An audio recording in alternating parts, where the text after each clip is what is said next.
अरे 4 आदमी पकड़े गए हैं, बीजेपी के हैं। पकड़ लिए ना। कौन है ये गुंडे? किसने भेजे? कोई नहीं भेज सकता। राकेश टिकैत जी से खतरा किसकी कुर्सी को है? आरएसएस और मोहन भागवत। पूरे देश का किसान आज फिर एक साथ खड़ा हो गया और ये किसान अपने नेता के साथ है। कि किसान के सब्र को तोड़ने की कोशिश मत करना।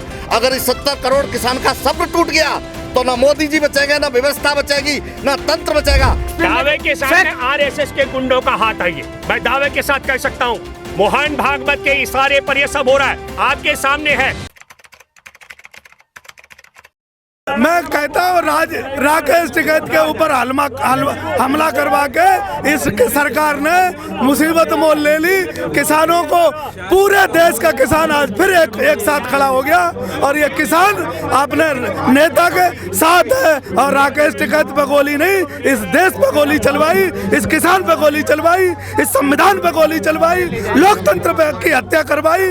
सरकार समझ जाए, सरकार दिल्ली छोड़ के भागेगी अगर ये किसान जाग गया तो। देश और दुनिया में एससी एसटी और ओबीसी का जो अधिकार छिन रहा है निजी कंपनियां बेच करके, निजीकरण शब्द बहुत गलत है। निजीकरण अलग बात है, सरकारी संस्थानों को बेचना दूसरी बात है। मोदी देश को बेच रहा है और उसमें तीनों का अधिकार छीनने जा रहा है। उससे ध्यान भटकाने का एक बड़ा जरिया है। मैं इसलिए भी कह सकता हूँ, किसान आंदोलन कमजोर नहीं होगा।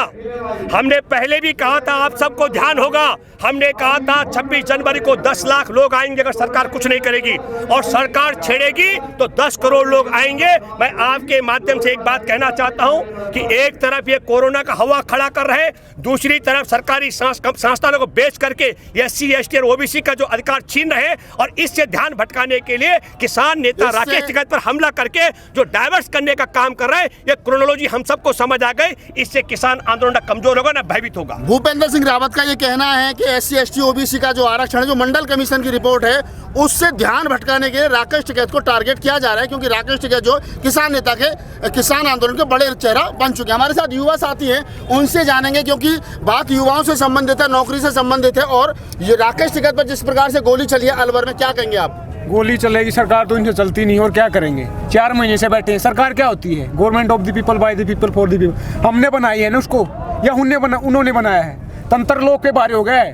डेमोक्रेसी और डेमो का मतलब बहुत लोग, क्रेसी तंत्र लेटिन वर्ड है। अब लोगों का तंत्र है, उल्टा हो गया, तंत्र के लोग हो गए हैं। आप देख रहे हो तानाशाही उतर आई है। 4 महीने से बैठे हैं, 300 के करीब मर चुके, सुसाइड भी की है, उसके बावजूद सुनवाई नहीं है और गोलियां चला रहे हैं। ये क्या चाहते हैं? कौन लोग हैं जो गोली चला रहे हैं? नाम लेने की जरूरत है क्या?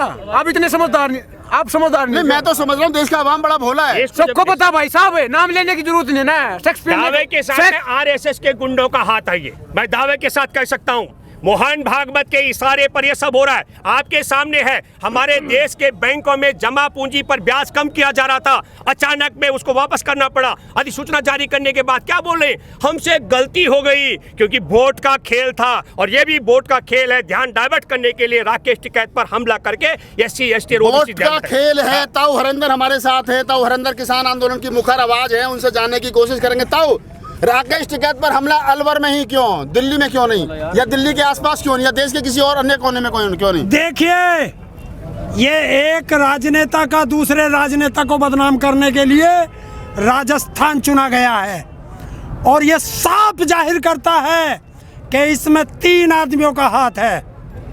इसमें नरेंद्र मोदी, अमित शाह और मोहन भागवत, ये 3 जिम्मेदार हैं। और मैं बता देना चाहता हूं इन तीनों को कि ये वो राकेश टिकैत जी हैं जिसके एक आंसू पर पूरी दुनिया में सैलाब आया था, और अब तो उनके ऊपर गोलियां चली हैं, हमला हुआ है।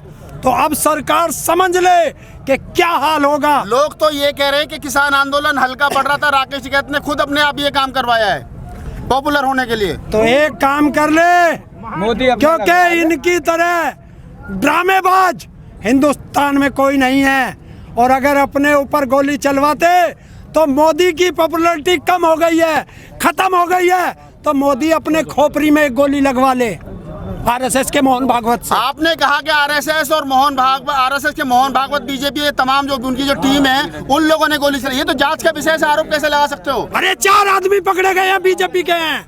पकड़ लिए ना। कौन है ये गुंडे? किसने भेजे? कोई नहीं भेज सकता। राकेश टिकैत जी से खतरा किसकी कुर्सी को है? आरएसएस और मोहन भागवत, अमित शाह और मोदी, इन 3 आदमियों को खतरा है। जी। और किसान किससे लड़ रहे आप हैं? बताइए, जिस प्रकार से राकेश टिकैत को टारगेट किया गया है, क्या सरकार क्या साबित करना चाहती है? गोली मारने वाले लोगों का उद्देश्य क्या हो सकता है? पहले तो मैं डराना चाहती है या मारना चाहती है? पहले तो मैं भूपेंद्र जी की जो बात थी अभी जो उन्होंने रखी है, मैं उससे अपने आप को जोड़ता हूं जी। कि ये ढेला कहीं फेंकते हैं हाँ। और निशाना कहीं लगाते हैं जी। मैं आज ये कहना चाहता हूं कि जो ये रिपोर्ट आई है कि गोली राकेश टिकैत जी पे लगाई है, जी। तो मैं ये कहना चाहता हूं ये कायरतापूर्ण हरकत है।